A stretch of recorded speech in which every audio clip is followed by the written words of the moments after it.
салому алейкум мухлисони ММА. ба канали шермардон хуш омадед.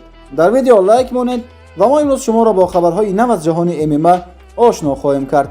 ба шумо раҳмат барои дастгирӣ. генерали ислом махачев ва Волкановский барои муҳорибаашон дар UFC 284 эълон шуд.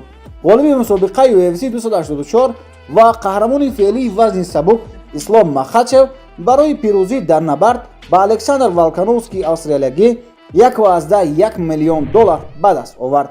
ҳадафи ӯ Волкановский бошад камтар, яъне $1.8 миллион ба даст овард.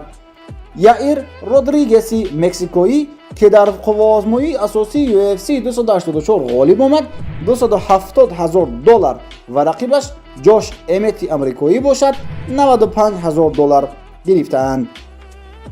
варзишгари дигари рус ки дар ин мусобиқа ширкат дошт, Зубайра Тухугов $24,500 гирифт.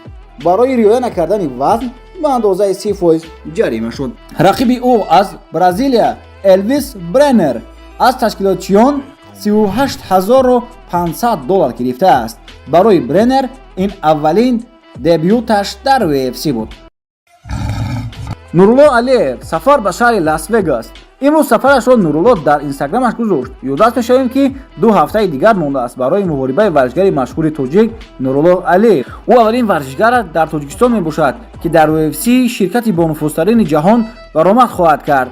ҳадафи ӯ Рафаэл Алвес мебошад. дар бораи ин ва дигар хабарҳои варзишӣ дар телеграм каналамон хабарҳо мегузорем ки ссилкааш дар комментария ҳаст. дар омада обуна шавед. дӯстони азиз, тахфифи зимистона ин либосҳоеро ки шумо мебинед метавонед ҳамагӣ бо нархи 1700 рубл харидорӣ кунед. кам мондааст. ҳаракат кунед то размери шуморо дигар кас харидорӣ накунад. барои заказ кардан дар ватсапи дар рӯи экран буда худи ҳозир нависед. дӯстони азиз, ин буд видео омода намудаи мо аз ҷаҳони ММА. то видеоҳои баъдӣ саломату сарбаланд ва комёру комгор бошед.